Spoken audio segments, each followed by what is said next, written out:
when I came to this role in 2014, I started in April, and I realized in May that I wasn't sure that I was going to be able to make payroll. And I had to go to our biggest contributor who normally would pay for her things like in June for the whole Right. year. I had to go to her and say, would you consider doing this in May instead of June? Because I'm in a bad way.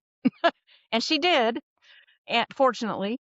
And so I understand what it's like to be, that chamber that is like just trying to keep your head above water. Yeah. I get it. I do get it. What we really tried to do, and what I have a different team now than I had then, but what we really tried to do is really focus on what we were supposed to be doing, and that is advocating for business, representing business, helping business owners, and not trying to do a bunch of other things. This is the Chamber Chat Podcast, the show dedicated to chamber professionals to spark ideas and to get actionable tips and strategies to better serve your members and community.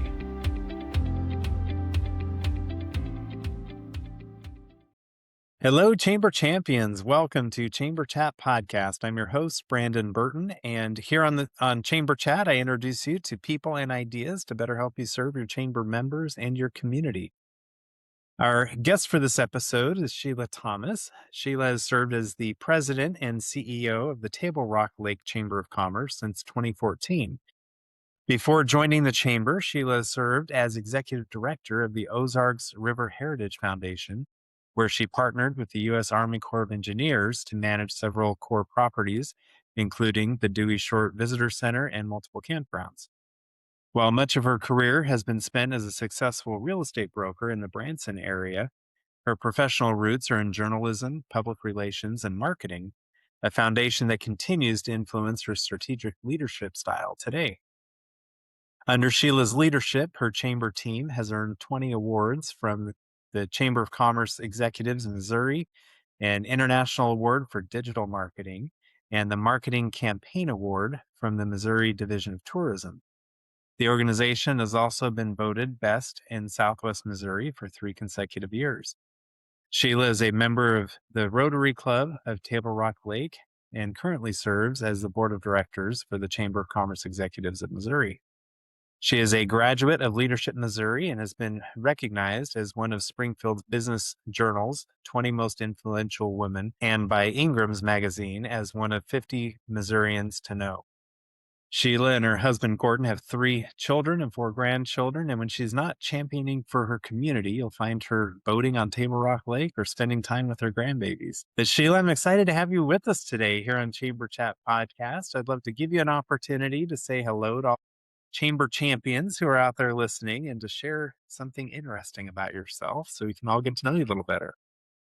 Well, thanks, Brandon. It's good to be here with you. Thank you for asking me. I'm not sure how much interesting I have to share about myself, other than now I seem to be most excited about my grandkids. I have 4 now. And so that has been, they have all been born in the last 3 years. So Wow.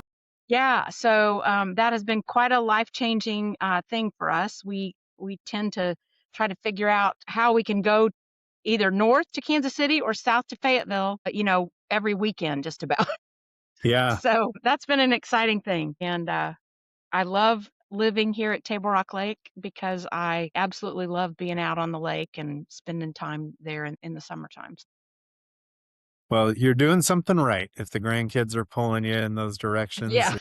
You got your priorities straight, right? Well, tell us a little bit about the Table Rock Lake Chamber, just to give us an idea of the size of your organization, staff, scope of work you're involved with, budget, to kind of set the stage for our discussion. Okay. So we have around 500 members. So we're kind of a medium-sized chamber in Missouri anyway. We have a staff of 6, and that's a little bit unusual probably for that number of members. But we also handle tourism and economic development for our county. So we have some different programs of work than some chambers, but we do traditional chamber things also, membership, member services and education and advocacy and all those types of things. So we are here on Table Rock Lake in Branson West, which is just as the name says, just west of Branson, Missouri, different county, but we are in a county that contains Silver Dollar City and 2/3 of the shoreline of Table Rock Lake. So kind of a smaller area, but a big tourism spot. Yeah. And a beautiful part of the country. It really is beautiful Yeah, it there. is.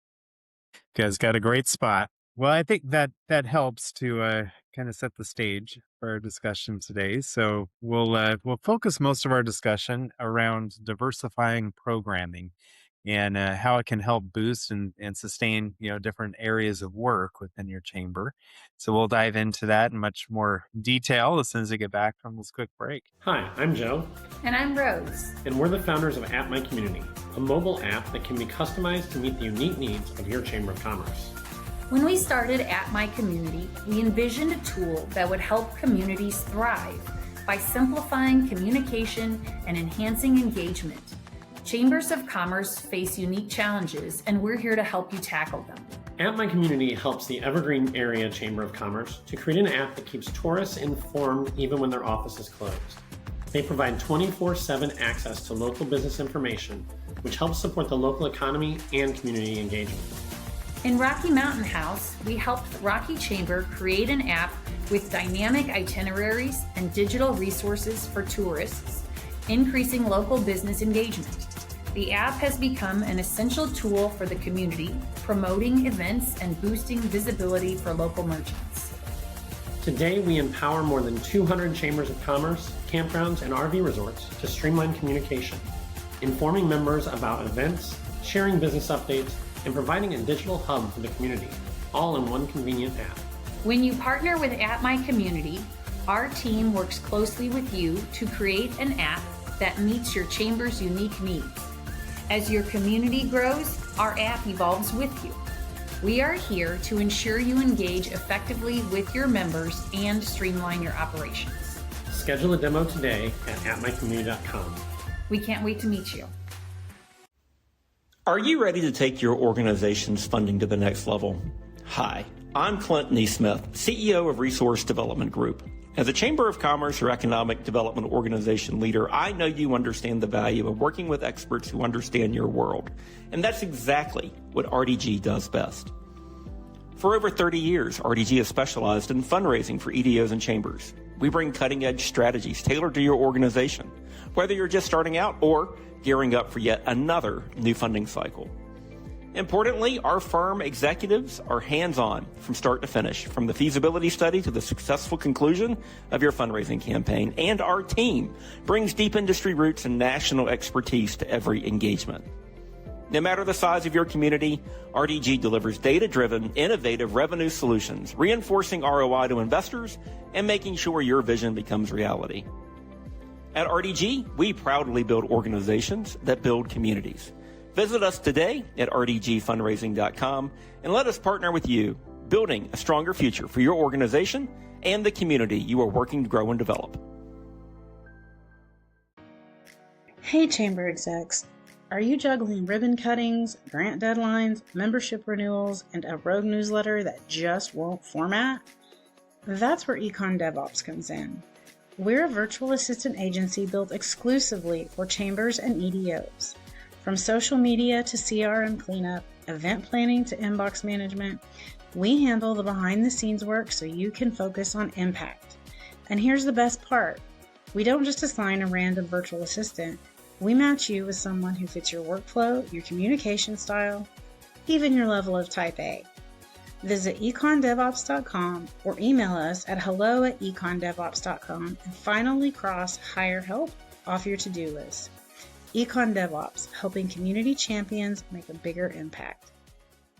All right, Sheila, we're back. As I mentioned before the break, today we're talking about diversifying and programming. So as you mentioned in kind of the introduction of your chamber, you guys have the tourism responsibility as well as economic development on top of your chamber responsibilities. But that, I think, has a lot of strengths to it. Like it can spread you thin, but it has a lot of strengths to it to allow you to align your focus and your programming to really move things forward in your community. But I'd like to learn more from your perspective as far as diversifying your programming. What does that look like? How have you implemented that as a practice versus a lot of maybe some of the, not to put anything down, but some of the stale programming that we see around chambers? What could be a fresh look for us? Well, I mean, as I said, we do the traditional chamber things, obviously, but and we're a little bit different area. I understand, as in a tourism-based economy, it is a little different than just, a town out in the middle of outstate Missouri. But we have made an attempt actually within the last 2 or 3 years to really diversify. The first thing we did was to become involved in economic development. We were already doing some tourism marketing through some grant opportunities, and then we would raise money from our members to help support the things that the grant wouldn't pay for. But about 3 years ago, we decided that we wanted to embark on an economic development program. In our county, there's no city or county that has an economic development director. So we felt like we needed to fill that gap. And so we hired a company called Opportunity Funding. We created a 5-year strategic plan, and then we set about raising money to fund our economic development program. And we got pledges over a 5-year period of about $1.25 million that funded the hiring of an economic development director and then the creation of our department. And we're working on some other initiatives there as well. And then tourism, like I said, we had been doing tourism marketing, utilizing a state grant, and then some matching money from a tax district that is in part of our county. But we decided that we needed to place a lodging tax on the ballot, and so that passed this last year in April, went into effect in October, and the county contracted with us to manage those funds and do that marketing. And so we receive an admin fee from that also. And so that we'll be able to expand staffing in that department. But we are a small team, but we do a lot of big things. And so we really probably are understaffed based on what we do. But we do it pretty well. We've managed to do it pretty well. Yeah, I love that you guys saw the opportunity and the need between economic development and finding solutions for driving the marketing and funding and really just charting your own path.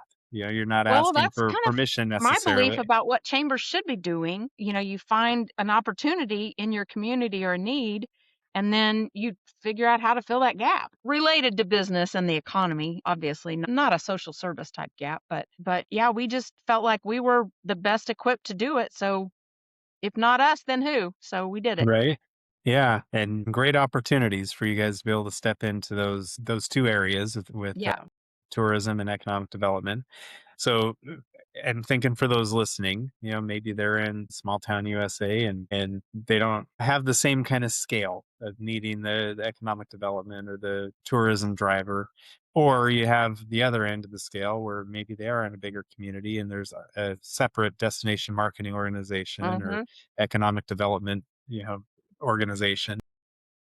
What role can, I don't want to say should, but what role could a chamber have in those situations to still look at diversifying their programming to not just rely on membership and networking and things like that? What other revenue sources can they look towards, or even lean into some of these things that you've already addressed? We tend to focus very heavily on what our mission is, and those things include economic development, tourism, Yeah. that kind of thing. And then we try to create programming around those activities. One of the things we did several years ago was create what we call Chamber University, and we offer classes that our members can attend. And we charge for those because we believe people find value in things that they pay money for. And we often have experts that are providing, a well-rounded curriculum that you wouldn't get just anywhere. And so we charge $25, and it's usually a 2 to 3 hour class. And we poll our members to find out what types of topics they're interested in, obviously. And then we have what we call a community partner program. And these are basically folks who contribute above and beyond their membership dues, who just want to focus on mission-based things. Any chamber has those members who join because they just want to network, or they just want to they're big on advocacy, legislative advocacy, or those kinds of things. But you also have members who join because they believe in your mission, and those folks contribute to us at a little bit higher level, because we're still on a fair share dues structure, but so it's kind of a blended structure between tiered and fair share, but they contribute above and beyond their membership dues. And then we highlight them in all kinds of ways throughout the year. But I think you just have to get creative for revenue generation. But if it's tied to what your mission is and not just simply a fundraiser, you're much better off. Yeah. So I'm curious about Chamber University. You said you're polling members and seeing what they're interested in learning, but what are some of the topics you guys have dove into with Chamber University? Just Our for some members examples. Have indicated always a very strong interest in marketing. And so we have had a lot of marketing classes. And because we're fortunate to have some larger businesses here who have marketing departments, Yeah, and sophisticated marketing departments, they have given us really great we just had one on search engine optimization, and we've had them on search engine marketing, and I think the last one we had was more social media based. We have one coming up that's how to utilize market research in your marketing and where to go for information regarding market research. And so we've had a big variety of topics that members have we always ask them to rate the programming, and we always get excellent reviews. So it's been a really popular thing for our members. Yeah. That's good. Is it typically like done over lunch, or is it strictly come and learn, or what's It's the usually format? like 9 to 11 or 9 to noon. Okay. And we have a sponsor. We have a sponsor for everything. There you We go. have a sponsor who is allowed to. They provide like a little continental breakfast, and then they are allowed to speak to the group. And we give them a specified amount of time. Yeah. That's good. And then the community partner program. So I love that idea of having those members who contribute above and beyond, that are mission based, to be able to lean on them. And like you said, every community has them. I think of the big manufacturers that they may not, sell any more widgets, by Yeah, coming to a networking event, but they see a lot of value in the mission of the chamber. that's right. So they want to get behind that, and whether it's advocacy or different angles that the chamber's involved with, they want to be a part of. That's So right. leaning into that. What are some of these other non-dues revenue areas that you guys look to or have been We able to spin do up? we do a couple of publications every year. Of course, again, we're in a tourism-based economy, so we have a need for a vacation guide that we do every year. And every other year, we do either a community guide or an updated lake map. And we sell ads in those publications, and then we distribute them through a variety of sources, but we make a good bit of income from all of those things. Yeah. In a smaller community, a community guide would work, definitely. It's basically a kind of a combination of relocation and economic development type publication, and so we utilize that. We sell ads on our website. Again, we're a tourism-based economy, so I get that our website probably has more visitation than some. Let's see. We don't do any major community events except a fireworks show that we have been doing for 40 plus years, and we are not going to be allowed to ever not do that event. Nobody will know what to do on the 4th of July, right? That's right. That's right. However, we have managed to do a really good job with that, and we have partnered with, so we needed corporate donations to help pay for this show, and so we partnered with our local radio station and with a company in Springfield on media. And the radio provides us commercials to highlight our sponsors, and on media provides us also a commercial, and we get to highlight our biggest sponsors. And so they get something from their donation, if you will. So they're not Yeah. just giving to a fireworks show. And we try to do all of our programming that way to make sure that our sponsors really have value in what they get. We have a golf tournament, but we really focus on the networking part of it and the camaraderie part. And we have on-course sponsors that go out and they man booths and do things like that, but they love it. They just love it. And so we have partnered with a local golf course to do that, and we just try to make sure that there is value there, and we're not just asking them for money as like a donation, because we're not a social service organization or a charity. We are a business organization, and so we try to approach it that way. Yeah. So that comment kind of leads into, I was going to circle back to the economic development front where you had Mm-hmm. partnered with opportunity funding to Mm-hmm. do we'll say the funding round The fun, yeah. to be able to approach the economic development work. For those listening who may not be familiar with that sort of function or fundraising opportunity, did you guys structure that within a foundation? Is it just within the chamber? How did you go about the asks? Mm-hmm. I'm assuming people committed to give X amount over a 5-year period or something Right. like that. But how is that structured? How did that work? So opportunity funding has a lot of experience in this realm, and so they were a very valuable partner because we created the strategic plan with the help of probably 100 to 100, about 150 probably people in our community had input into this plan, and opportunity funding sort of led us through that process. Then once we had the plan completed, opportunity funding helped us with the asks. So we helped set up the appointments, and then opportunity funding would provide us with information that we could provide the prospect. And so they really walked us through that whole process, and it was a very positive experience for us. It went very well. We had people telling us um, for several years that they really wanted us to focus on economic development, and we really hadn't done anything in that strong in that regard. And so they were, I think, very excited when we stepped into this role. And so got just great response, and opportunity funding basically from start to finish plans the process for you and walks you through it.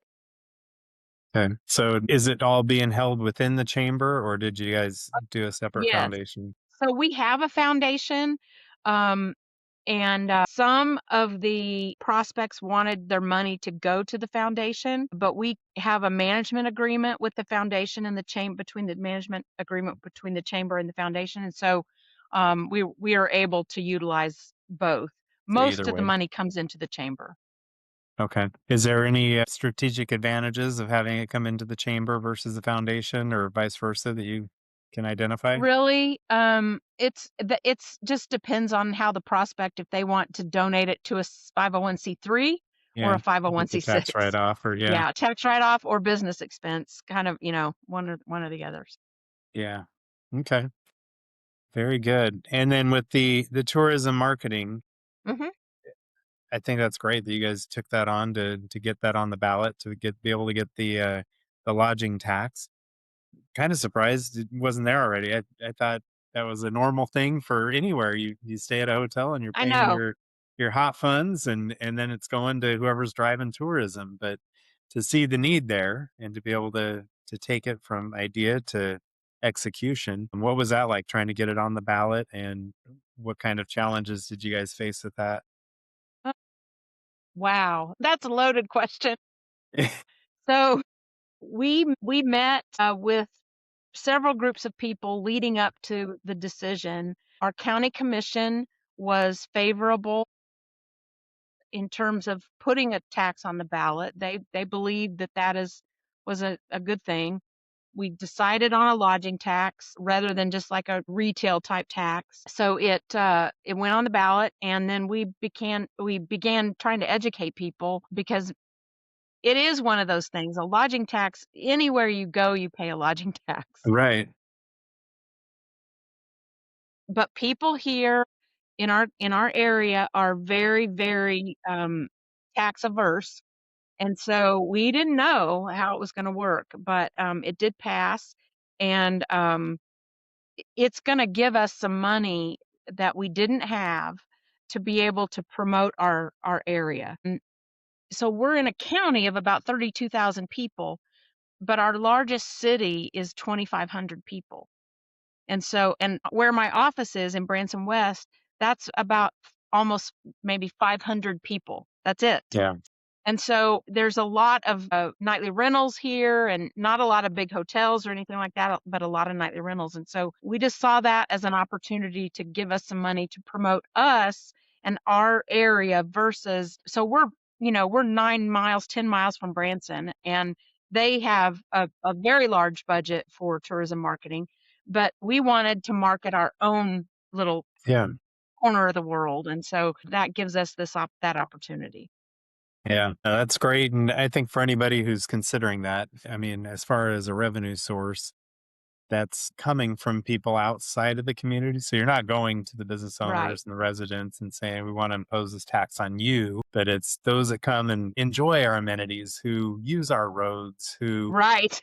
come bring business to the restaurants and everything, and the Mhm. retail outlets. Let's have them help fund the bill of Right. making sure all of this is up and good for them. So I think it makes a whole lot of sense, and glad you guys were able to communicate that through the marketing, or what, everything you had to do to be Mhm. able to get that on the ballot and get it passed. So great job to you guys, and congratulations on Thanks. that victory. I wanted to ask, on behalf of those listening who are interested in taking their chamber up to the next level, what kind of tip or action item might you share with them, whether it's related to what we've talked about today or something totally different that might help them in accomplishing that? Well, first, let me say, just so that they understand that I understand. When I came to this role in 2014, I started in April, and I realized in May that I wasn't sure that I was going to be able to make payroll. Mm. And I had to go to our biggest contributor, who normally would pay for her things like in June for the whole Right. year. I had to go to her and say, would you consider doing this in May instead of June, because I'm in a bad way. And she did, and fortunately. And so I understand what it's like to be, that chamber that is like just trying to keep your head above water. Yeah. I get it. I do get it. What we really tried to do, and what I have a different team now than I had then, but what we really tried to do is really focus on what we were supposed to be doing. And that is advocating for business, representing business, helping business owners, and not trying to do a bunch of other things. And so we really tried to hone in on that. And I read a book, I have it here right by me, several years ago, called Horseshoes versus Chess by Dave Yes, Dave Atkinson. Atkinson. Yeah. And you got it too? I've got mine right here. Yep, there it is. I recommend that book to new chamber execs all the time, because you really have to understand the long game. And I became involved early on in our state organization, our Chamber of Commerce Executives of Missouri, and attended, their conferences and that kind of thing. I had never run a chamber before when I started, so I just tried to get as much education as I could. And so I strongly recommend that for anybody that's trying to move up, either get your membership numbers up or get your revenue up, or both. You really have to just don't do just what you've always done. You Yeah. have to look at it differently, and you have to look at making sure that you're doing the things that the businesses want you to do. Absolutely. Great piece of advice. I like asking everyone I have on the show about the future of chambers and how do you see the future of chambers and their purpose going forward? You know, ACCE talks about, they do a report on this every year, and Horizon. and Yeah. I think their research shows that, chamber membership is not necessarily as important to current generations as it had been in the past. But I believe, especially in communities, we kind of represent a county more so than a city, but particularly in cities, there's a sense of belonging that people still want and connectiveness. And so I don't think we're going away anytime soon. I think if we're doing the things that the businesses need and want, then we're valuable, and they want to keep us around and want to be part of it. So I'm not negative about the future of chambers at all. I think there's still a great place for the organization in a community. Yeah. I think to your point, in a world where things are much more connected digitally, chambers will be around for that human connection because Yes. as humans, we still need that. We need that to Yes. thrive, and chambers will be there to fill that space. So, as well as a lot of other space, but Yeah. that's one key point that I see. Yeah. Well, Sheila, I want to give you an opportunity to share any contact information for listeners who may want to reach out and connect and learn more about how you guys are doing things there at the Table Rock Lake Chamber. Where would you point them? What would be the best way for them to reach out? If they just want to find out information about our organization, we have our tourism website is visittablerocklake.com. And of course, we invite everyone to come and see us, vacation here. We have tablerocklakechamber.com is more information about the organization. And then we have, of course, links to our economic development sites and all those kinds of things in our tourism site. If someone wants to contact me, the best way to do that is email, and my email address is sthomas@visittablerocklake.com. That's perfect. We'll get all of that in our show notes to make it nice and Okay. easy, and people can check out the different websites and see the sponsors you have on there and everything else Yeah. you guys are doing. We have, let me make mention. So my membership development director was recognized by ACCE as one of the 40 under 40 in the country. Yeah. And she also won the top business development award in our chamber category this last year.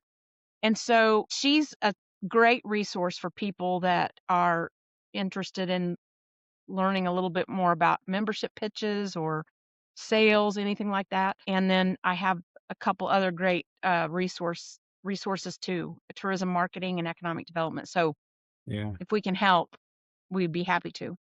Awesome. I appreciate that. Well, Sheila, thank you for setting aside some time and being with us today on Chamber Chat Podcast. This has been a great conversation and hopefully one that is getting some ideas turning in the minds of the listeners to be able to find other ways to meaningfully add to their bottom line in their Yeah. organization. I appreciate it. Thanks for having me. I appreciate it. If you are a chamber professional, be sure to subscribe to Chamber Chat Podcast on your favorite podcast app or now on YouTube so you never miss a new episode.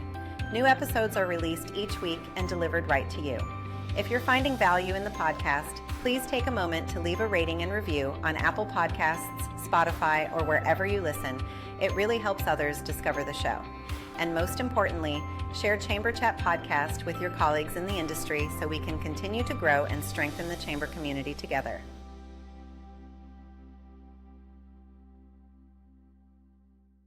This episode is brought to you by Riverside. If you've ever thought about starting a podcast for your chamber or your business, one of the biggest challenges is recording high-quality audio and video, especially when you and your guest aren't in the same room. Riverside is the platform I use to record every episode of the show. It gives you studio quality audio and video right from your browser, automatically backs up your files, and even creates clips you can use on social media. It's designed to make podcasting simple and professional without the headaches. If you're ready to launch your podcast or upgrade your recordings, head over to chamberchatpodcast.com/riverside to get started today. Again, that's chamberchatpodcast.com/riverside. The same tool I trust to bring you these conversations every week.